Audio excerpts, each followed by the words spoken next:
Okay, so it's always a nice gentle start to any session, and especially one perhaps at the start of the week. And if you had a busy weekend or whatever, just giving yourself a chance to settle in both mind and body, really by paying attention to your posture rather than trying to make any drastic changes at this point. But those familiar with the postures, you may well find that simply the act of giving posture consideration, bringing your attention into your body, noting your weight, noting your alignment, actually triggers a response in your body. Nothing should be forced, especially at this stage, but really at any stage, just encouraging the movement. And all of this, of course, helping to just anchor your attention in your body. With a bit more consideration to this area between hips and waist. And in the area, just beginning to move gently, turning side to side, and feeling how that movement almost instantly moves up through your back and your ribs, to your shoulders, your arms following the movement.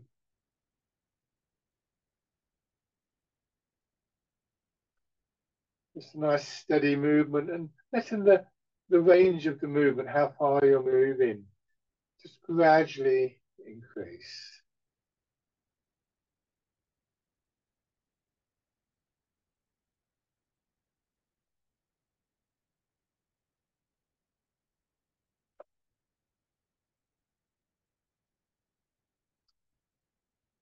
Beginning to pay a bit more attention in a bit more detail.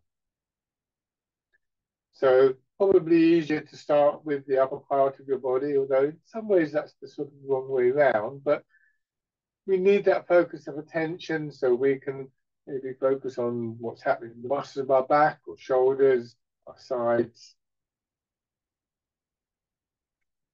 Just feel the movement in hips, shoulders, the weight of our arms hanging from our shoulders.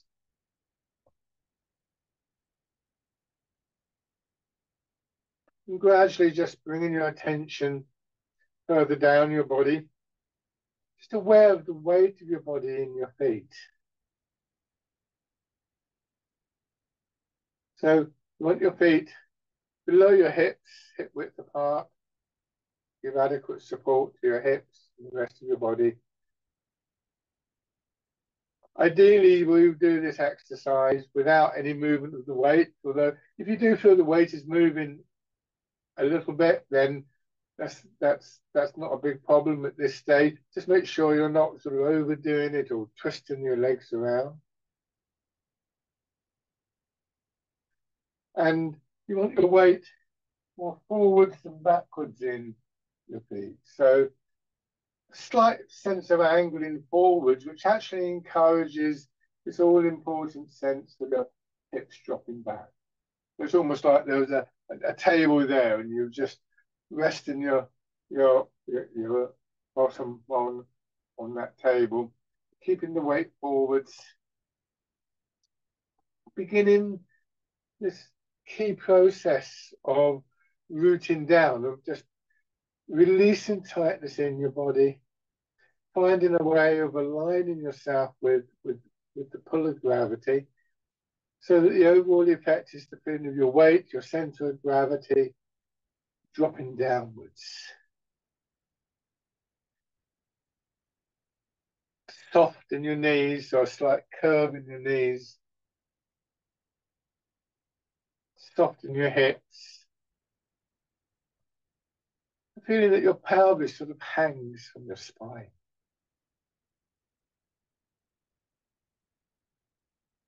All of these things will be familiar to people who are used to doing these movements.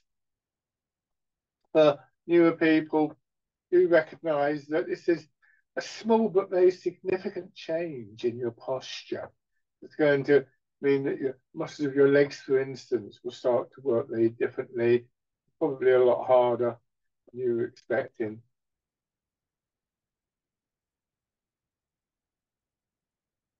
Try not to stiffen up in your knees in particular. We don't want our knees to start to sort of carry the weight of the body. We want to feel that our weight is flowing downwards to our legs and our feet.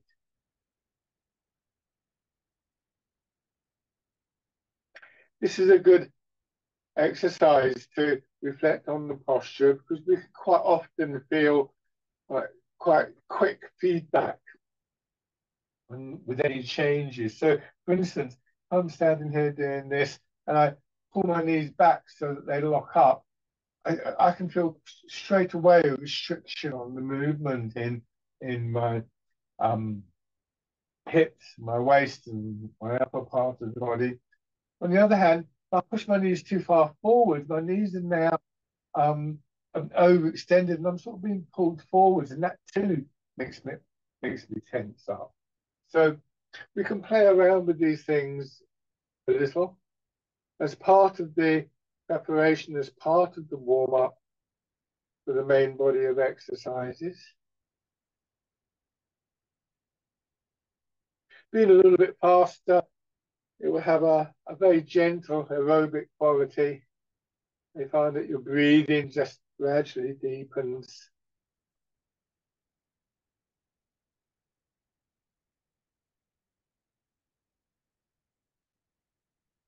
So just a sort of gentle, slow, patient sense of arriving both in mind and body.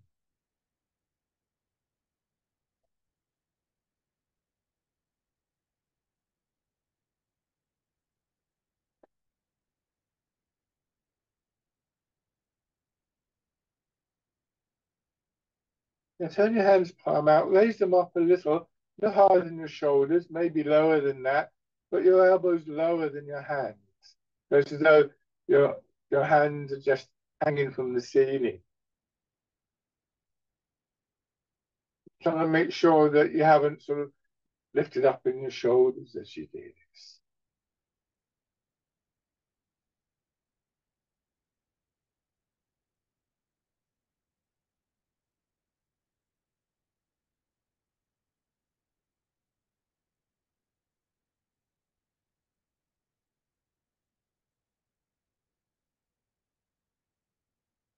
And then your hands drop down. Now, keeping the width of your step, turn one foot out, take a step forward so it's roughly down on the corners of a square, and very similar, but now add in the act of the movement of your weight forwards and backwards. Just letting your body turn, noting which way it's turning. So it could turn either way, although the more natural way for it to turn is to turn in the direction of your feet. If there is a little bit of stiffness or tightness, particularly in the back leg, that may well encourage your body to turn a different way, which is not, again, not the end of the world at this stage. Although people with more experience do think about why that might be happening. Try not to stiffen up in your knees. So as you go forwards and as you go backwards, the feeling is of your weight dropping into that foot. So not being held on to in your legs.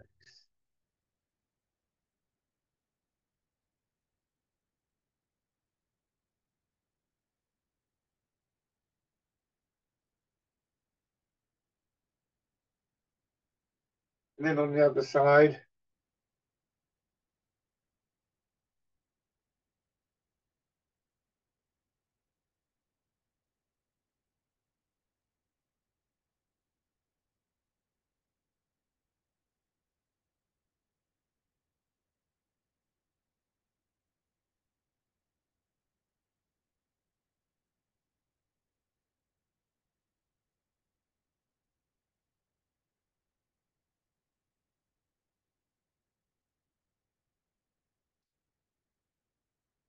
and shake it.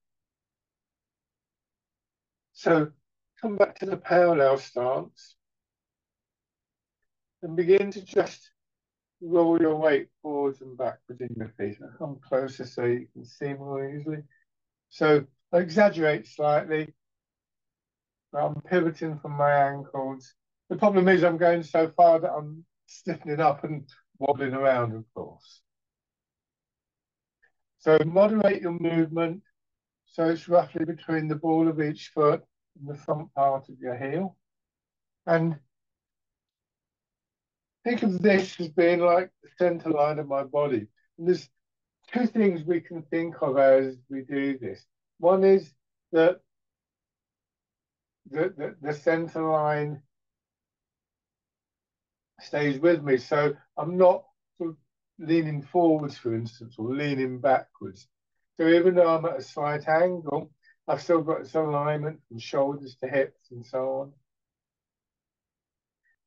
The other way of thinking of it's complementary to this is that the center line is a sort of shadowy thing in the background, and I'm moving forwards and backwards, but not too far. I can go to here and I'm still quite comfortable, but if I go too far from that center line, then I start to stumble forwards, I start to stiffen up. So both of those are quite useful images, ideas to sort of feed in to the body, and just looking for a very soft, gentle, fluid movement. One of the characteristics of the postures that we take in Tai Chi, I feel, is that they allow space for movement within the body. And that's the metabolic movement like breathing and digestion, the flow of the blood and the oxygen it carries. And this sense of the movement of the whole body, the flow, the energy of the movement, can take place within these boundaries without restriction. And that will build into the external movements.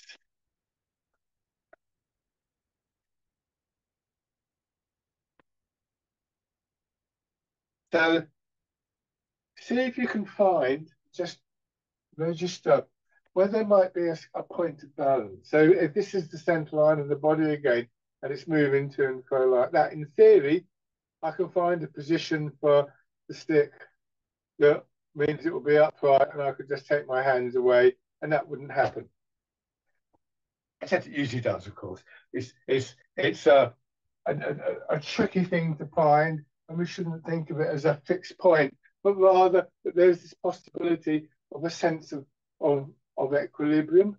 The traditional position will be again with the weight somewhat forwards, and see if you can come to rest in that area. And as you do, let your hips drop back a little bit more. And then feel your legs pushing you back up. Don't lock your knees back as you come up. And sinking down. So this is rooting down. The exercise is called rooting down. Allowing gravity to put your center of gravity down. And then feeling the response in your body, particularly in your legs, pushing you back up. So we have this cycle of movement of energy. And now you can bring your hands around as though you're cradling the ball. And as your body expands, like a wave coming up, pushing your hands up, and then turn your hands over as though they'd drip on over the ball and sinking down. Your body expands and shut.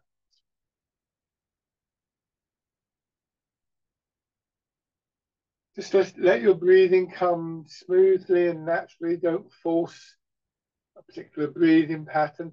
You may find that your body slips into one. That's fine. It's okay. It doesn't have to be any particular thing. Just recognize that your breath is very linked in, very dependent on your posture and your movement. To begin with, at least, it's better just to let it follow so that you're comfortable.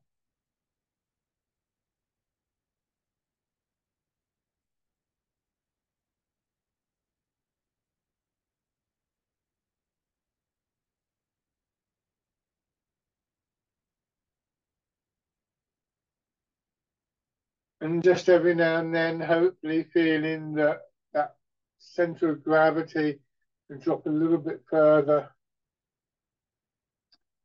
It's literally the root, the foundation of the posture, giving you more stability, less need to carry excess weight in your body. So back, shoulders, and chest just naturally begin to lose some of their resistance.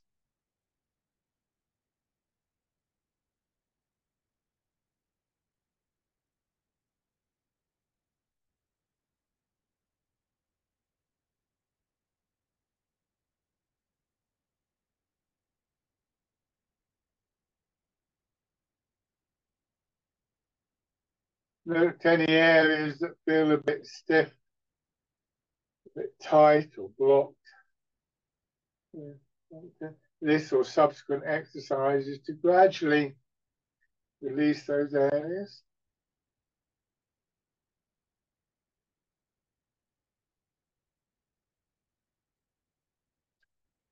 Do one more of these. We're going to keep the same movement in legs and hips, some variations on the upper part of your body. Turn your hands outwards, palms down, push up. This is the wild goose. So maybe making use of the image of the bird in flight to convey some kind of quality, some kind of feeling in the movement.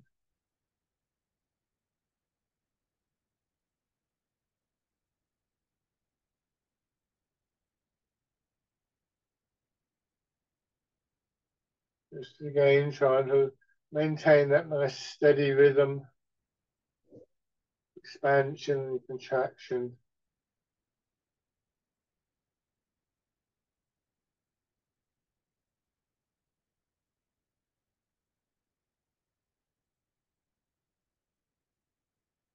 And then another change, letting your hands drop all the way down, cross in front of your belly, pushing up. Just parting the clouds, that feeling we get when the sun comes out behind the clouds.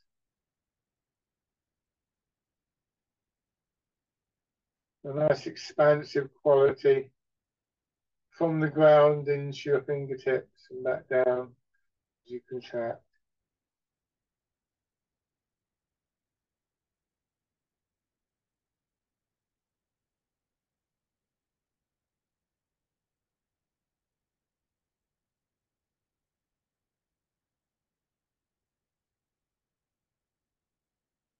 Do one more of these on its own, and then go back to the first of these exercises, rooting down.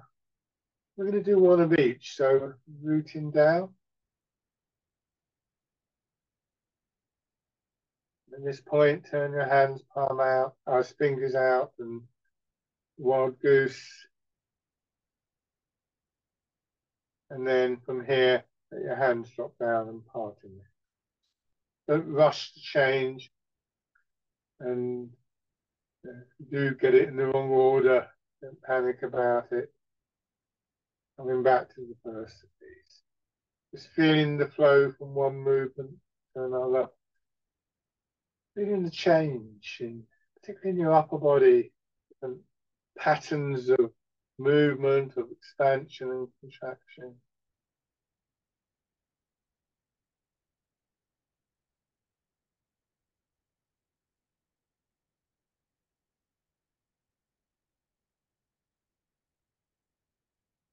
It's nice to feel that movement from one pattern to another. Also a good way, again, of encouraging this gathering of your attention within your body, experiencing the sense of stillness, the calmness that comes with that.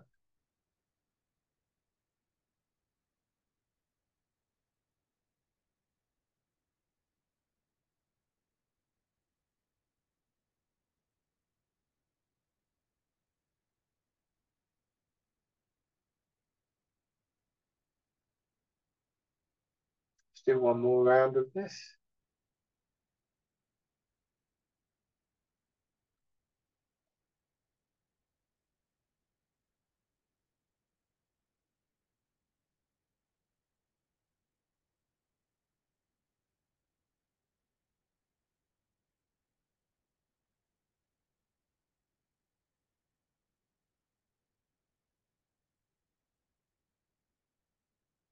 And then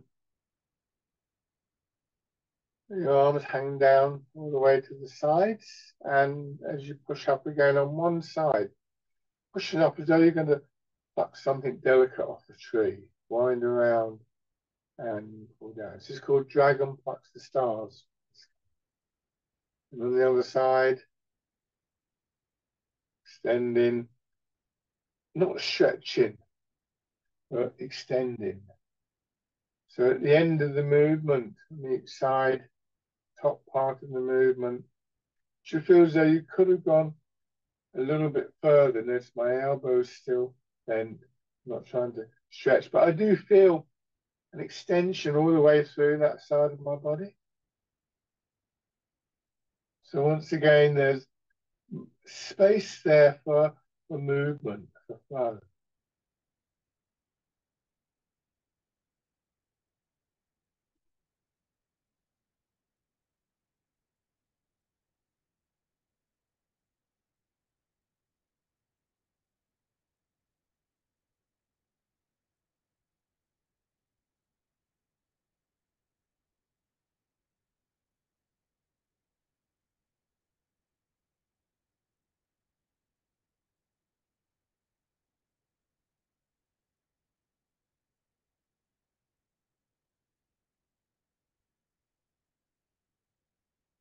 One more of these.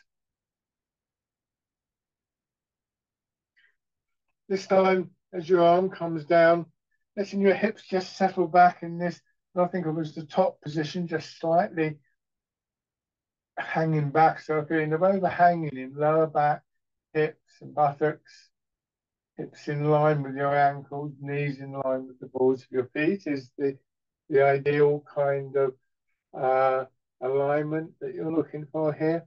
Bring your hands to your sides and then pushing up.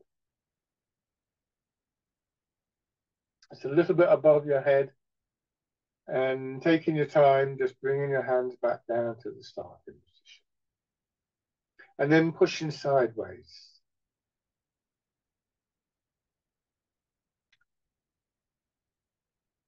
Your hands staying in front of your body. Be particularly aware that we can get to here. Sometimes we habitually lean backwards. But trying to maintain a feeling of your back feeling longer, broader than the front of your body, supporting the front of your body. Again, maybe just aware of the patterns of expansion and contraction through your back.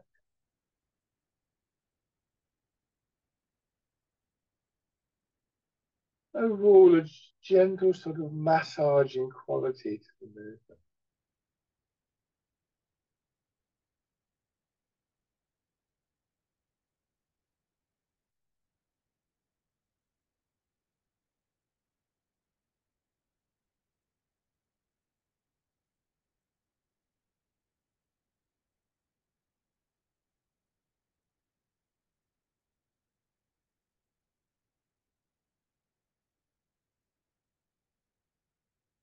So this time, add in to the movement when you push your hands out sideways.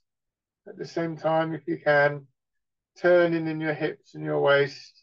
You can change the direction of our arms by turning in the center.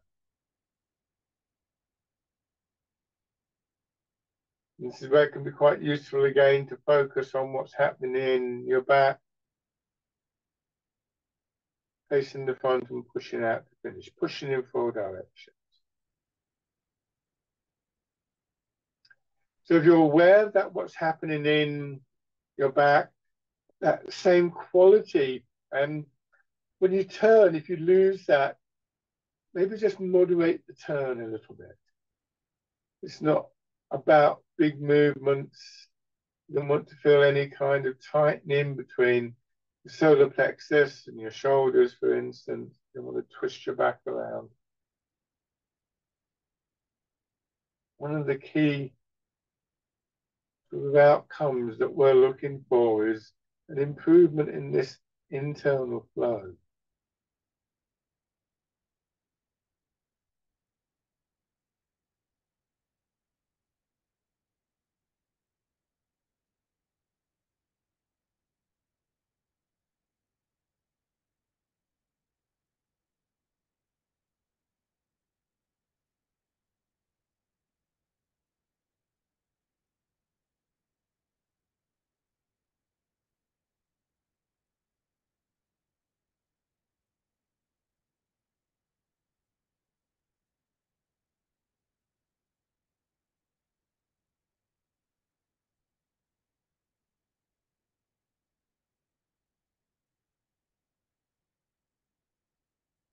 Do one more round of this, pushing in 4 directions.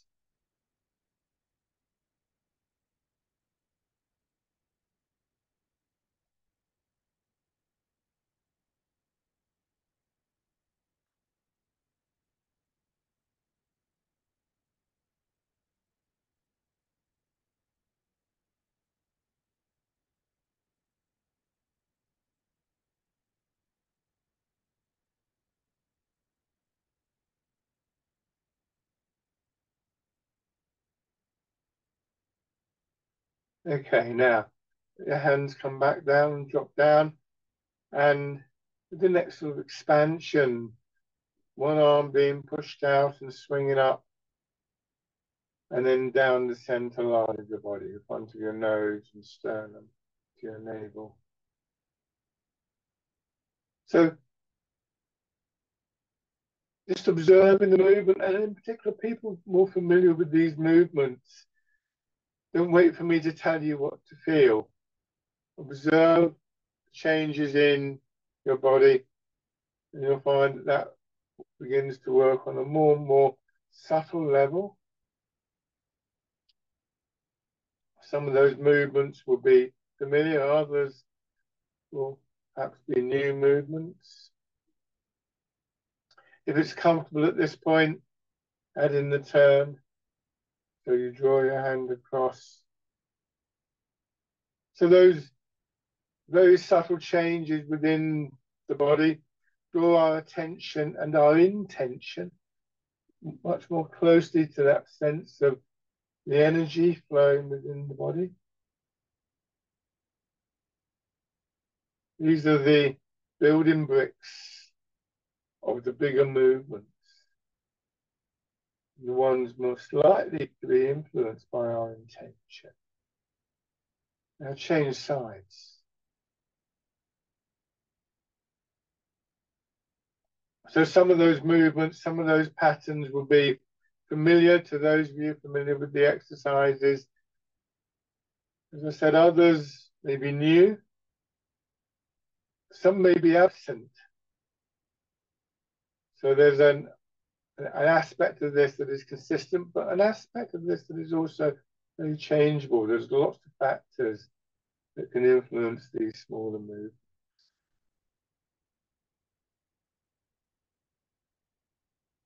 And then, if it's comfortable, add in the turn. Turning around the central line of your body. Realizing the significance of that central part of your body, between hips and waist. When we turn there, our arms respond. In the connections from hips to shoulders, and there out to your hands.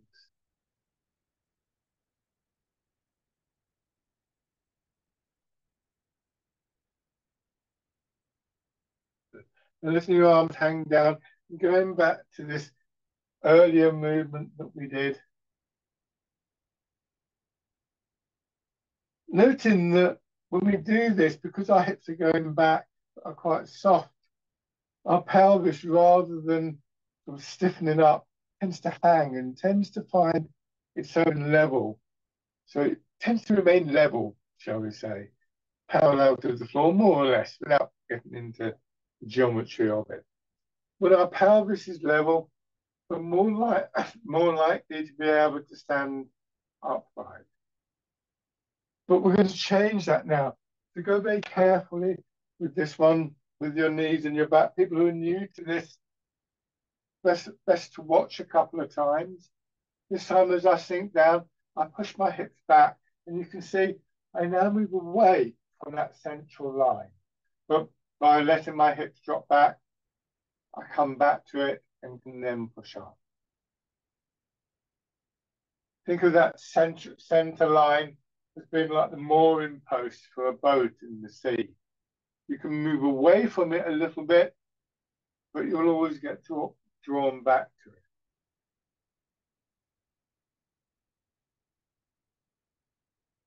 So this, for me, is one of the truly remarkable things about the Tai Chi posture, that we can come to the upright position without straining in our back and our shoulders. It's still strong on the back, so go carefully. But what I'm not trying to do from here is to sort of lift my shoulders. I almost sort of flop back and then push up. Again, acknowledging the significance of that center part of the body. And we do a couple of movements using this action. First one, rowing a boat in the middle of the lake, very gently letting your arms extend out. And then back to the upright position and push up.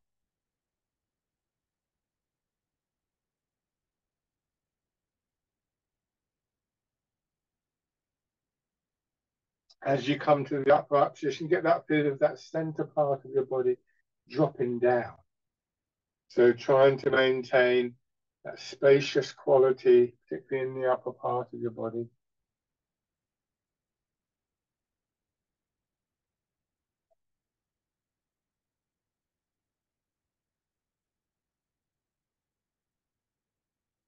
And the second of the exercises using this action, bring your hands in front of the belly, turn horizontally, and then push your hips back so your hands get pushed forwards, swing around, and then come back to the center.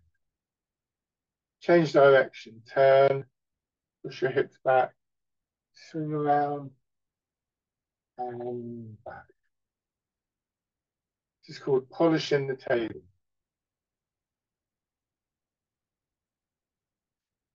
Turn around so you can see what my hips are doing. I turn, I push them back, swing, and back to the center.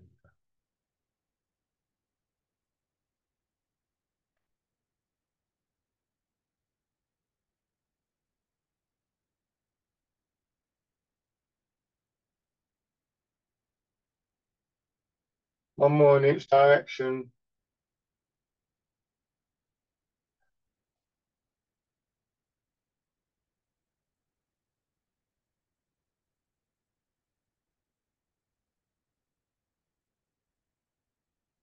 Good. And then come back to the basic posture and just to loosen up a little bit, swinging around again. A couple of slow, gentle breaths if that helps you to focus. And ease to hold. And shake it. So you'll note that as we go through the movements, there's more and more of a focus of attention on this central part of the body. Excuse me a moment. It's this part of the body that we want to get a sense of drop into the ground. It's this part of the body that when we turn horizontally, moves our arms for us. It's this part of the body that when it comes into line, actually helps us come to the upright position. Again, if I use the pole to demonstrate, if you imagine this is like your spine, it's just a bit long, but don't worry about it. Then if you're leaning forwards, you try and pull up here, it's going to be very hard work. If you imagine this hand is like your hips. If I push down on the end, then this will come up. I mean, obviously, it's not such a long lever as this, but the principle is sound. And the thing that pulls your hips back when we allow it to is the pull of gravity. So we actually use the force that might be pulling us over to help us come to the upright position. And that offers us a posture that is much more open and, as I said before, much more spacious. And within that space, the energy will begin to quite naturally flow. So posture and a developing posture is a key element in the whole practice of Tai Chi and Qigong.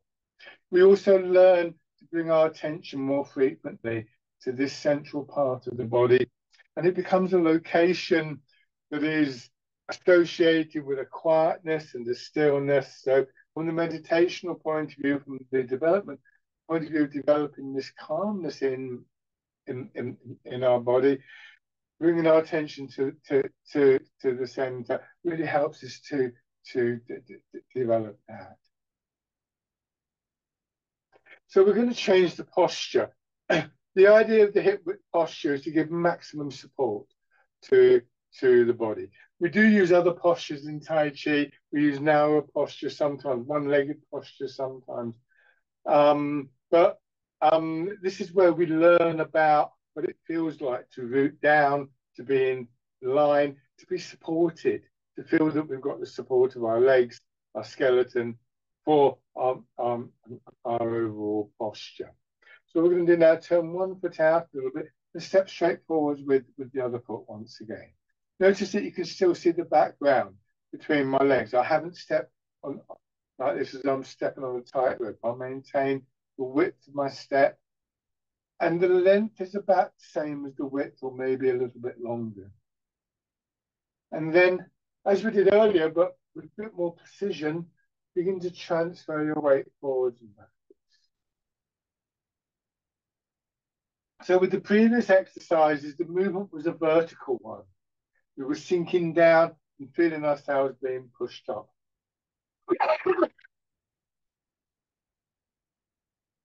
Imagine doing this on a trampoline or a bouncy castle, that every time you dropped into one foot, you'd get sort of bounced upwards.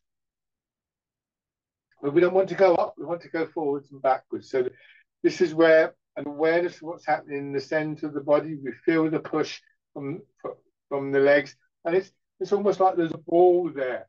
We're going to roll the ball forwards and then roll the ball backwards.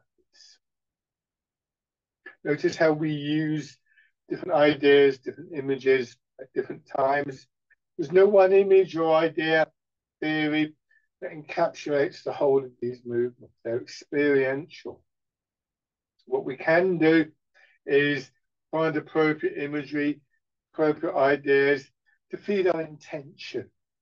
And these are intentional movements. So when we settle into the back leg, there's an intention to let our center of gravity drop. When we feel the push, there's an intention to let us take it forwards. So it's important to try and maintain your attention within your body. And especially when we're using imagery, it's important not to let that image draw you out of your body. So these images that we use, these ideas that we have, are there to help us repeat, in a sense, the experience. And when they cease to do that, just let them go. It doesn't mean they were bad images. Some images stay with you. And those of you with experience will know you have certain images that really work for you. Others sometimes just drift away. They're useful for a while, and maybe they'll be useful again in the future. But we're looking to really close the gap between what we think of as mind and what we think of as body, so that the responsiveness between mind and body is an immediate one.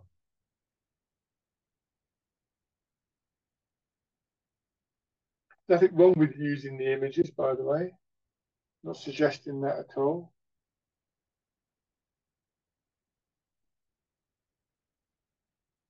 Just that particularly for people with a bit more experience, try not to use them all the time. Now, go into your back foot, very gently raise the front toes, a bit more weight going into your back foot. You have the front foot turned out slightly here. Go forward, push your back knee forward. You know how your hip drops when you do that, and your heel comes up. So the feeling of releasing and dropping through our hips is an ongoing one, a constant one in Tai Chi, because gravity is constant, and we're trying not to resist the pull of gravity. We're trying to allow gravity to work down through our body, to ground us, to root us, rather than to strain against it. That doesn't mean it's easy, and it doesn't mean that it's not strong, because we're using our body still.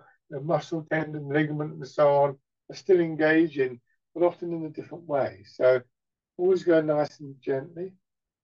And this time, as you get into your back foot, draw the front foot in.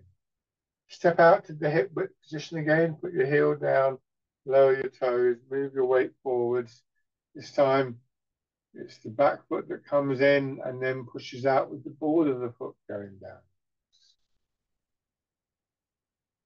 We often describe this as planting the foot. So you want to try and have a sense of the correct position for your foot to go into. And it's one of the reasons we take a slightly shorter than normal stance for this exercise. We're not striding out.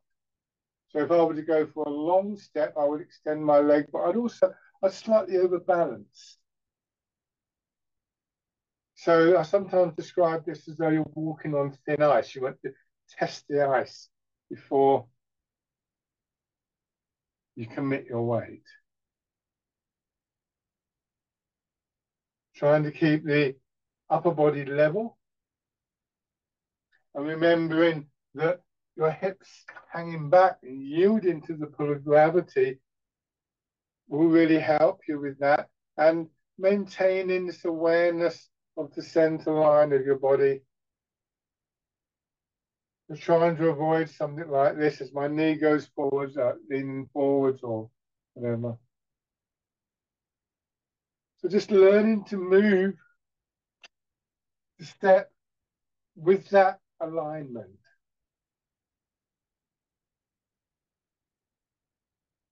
And then just shake out. Let's try that on the other side. First of all, what we would call fixed step, not raising your toes or your heel. Feeling the transfer of your weight. It's a very dynamic quality that we will be using to move our arms in a few moments. It's a very good exercise for mobility and stability, this one, for conditioning your legs. And if you have any problems with the joints of your legs, ankles, knees, hips, then it can be very good for that, but don't overdo the movement. When you move the weight into your foot, again, try and let the weight drop down. Try not to stiffen up in particularly your knees. Very common for that to happen.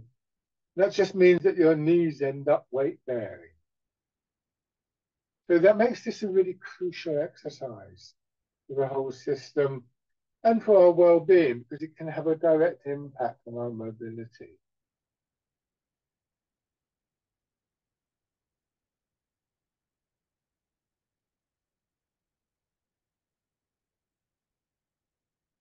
You could imagine doing this in water, so there's a slight sense of resistance. And again, people with a bit more experience, that's a useful image because it can help you to really feel the sense of movement again generated within the body, that flow forwards and backwards. And again, raising your toes and your heel. Once again, making sure that when you do this, as much as possible, your pelvis stays level.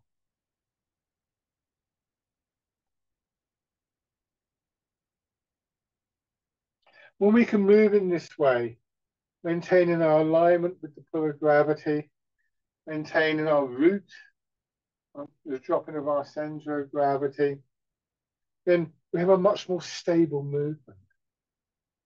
And that stability is a key characteristic, particularly when we now start to step in. So bringing your foot in and out. And it's helpful just sometimes to do this. However long you've been doing Tai Chi, just giving yourself a chance to reflect on this process of walking. What does it mean to extend your leg, to take a step, to plant your foot? And this is a very good practice for calming and for centering. Don't feel that you're failing if you get a few wobbles. Now, this time, take a step through, either forwards or backwards, it doesn't matter which. So notice that here, my foot comes in, I go forwards and out. So it sweeps through a semicircle. Almost like you're walking in long grass and you drop something and you're sort of looking for it, except I don't want you to look down.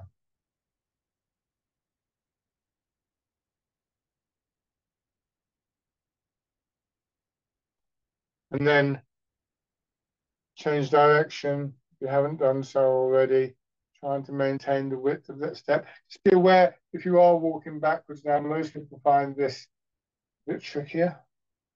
Again, it's a very useful practice. You can discover how to move with a sense of being rooted, being aligned, how we can move and maintain that calm focus of our attention.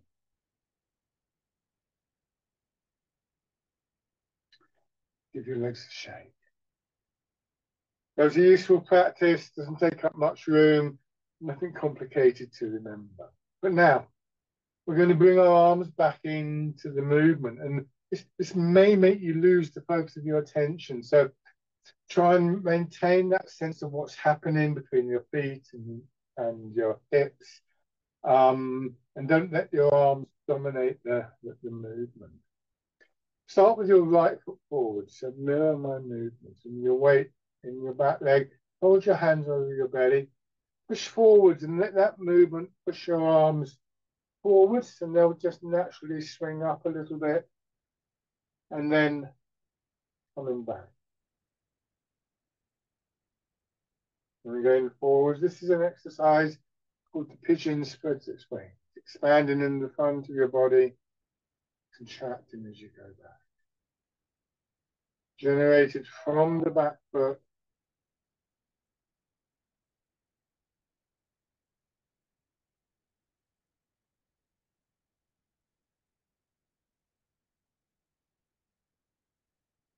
Again, you can use the image of moving through water, giving you a slight sense of resistance, but a resistance that encourages more of a sense of flow rather than strain.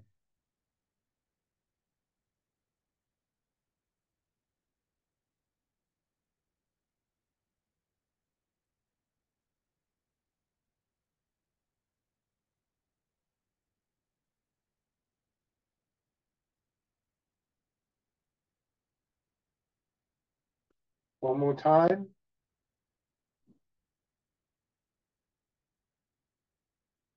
Now this time, when you come back, let your hands drop to your sides. As you go forwards, draw your arms through. This is called fisherman casting.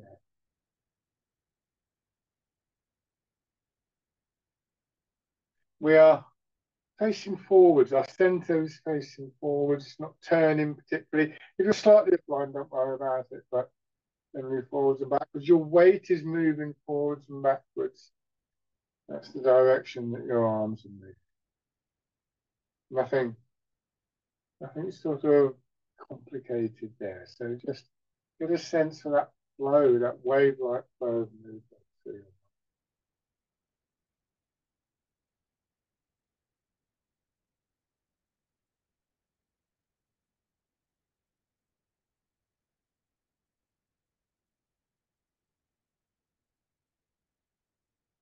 And this time you go back, though, we're going to change. So you turn to your left towards the direction that your back foot is pointing. Other than that, it's going to be very similar. So we've changed the direction of the arms. And again, particularly those of you with a bit more experience in the movement, how has that changed the patterns of expansion and contraction in your body?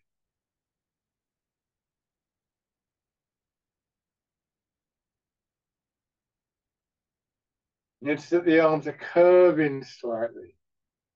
And so this time, extend that curve so your hands come up. And as you go back, they drop down towards the cross the rear hip and then swing up again in a sort of sideways figure of eight.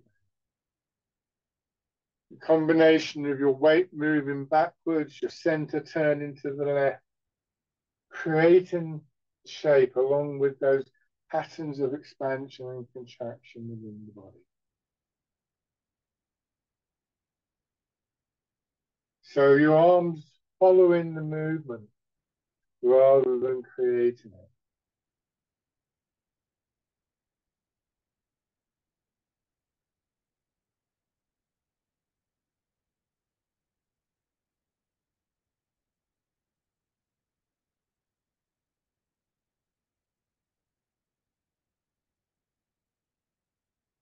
One more time.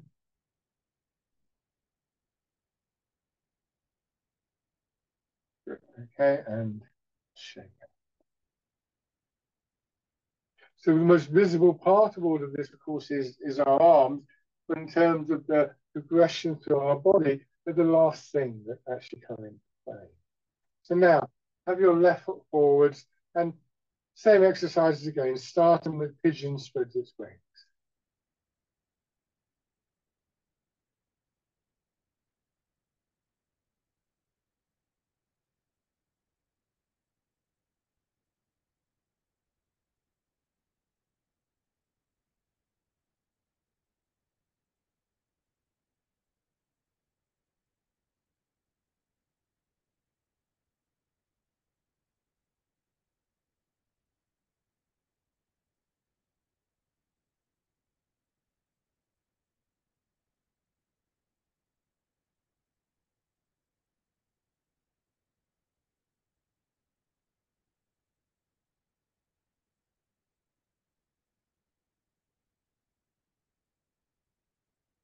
Change into fisherman castanet, forward and backward version.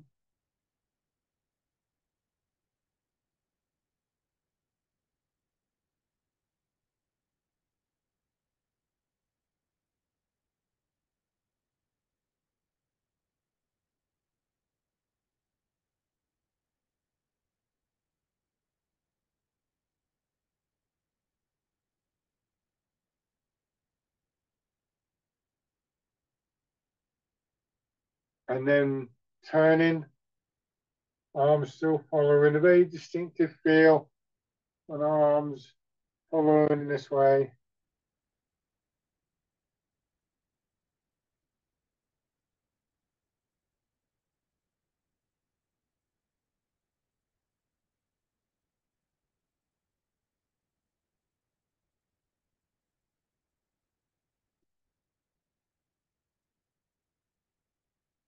And build that into the figure of eight movement.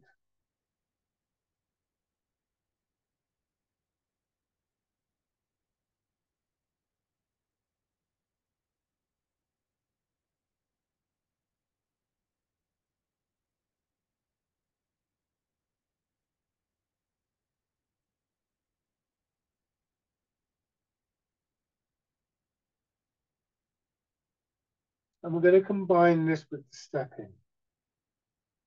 So whether that's forwards or backwards will depend on where you have the room. You could even go diagonally, you don't have to go straight forwards. I'm going to go forward. So this time I turn my front foot out. As I turn in the front foot, I bring the back foot in and step through. Same thing. Yeah. And if I'm feeling okay about this, only really if I'm feeling okay, I may raise the leg up and push out. Remember, trying to keep pelvis and hips level.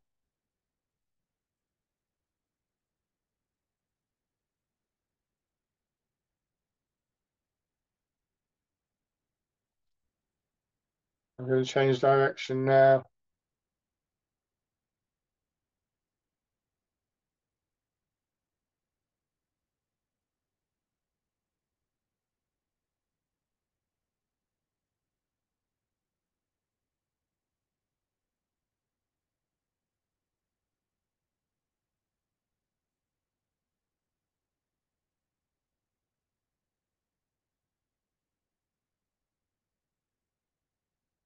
And then bring your feet back.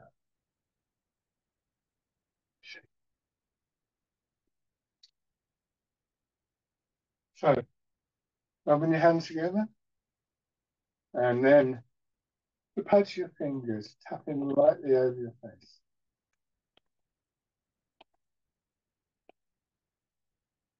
And then fingers or palms of your hands going up over your head and neck.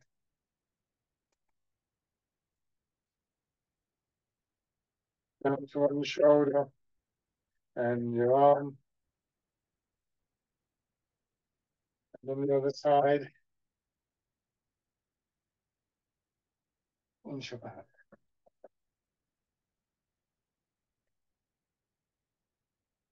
And around your hips.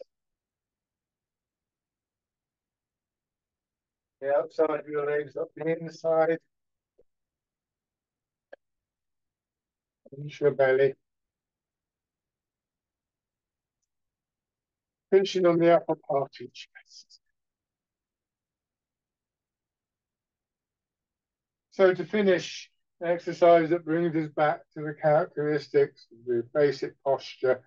Embrace tiger, return to mountain. So let your hips drop down, and then as you push up, your arms coming out a bit like the wild goose, but then coming around as though you're holding the ball against your chest.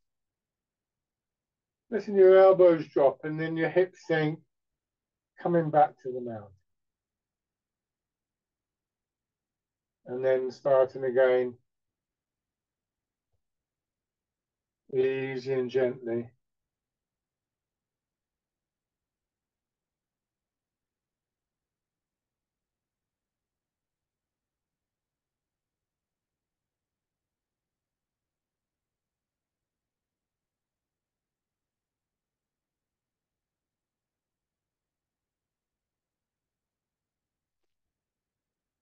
One more time.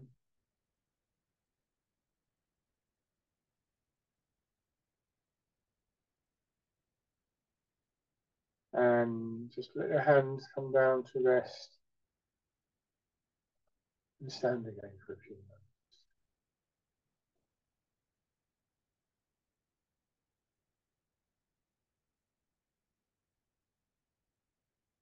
moments. Okay. We give your legs a little bit of a shake. Thank you very much for joining in and watching, everybody. If you have any questions, please feel free to email me. But enjoy the rest of your day.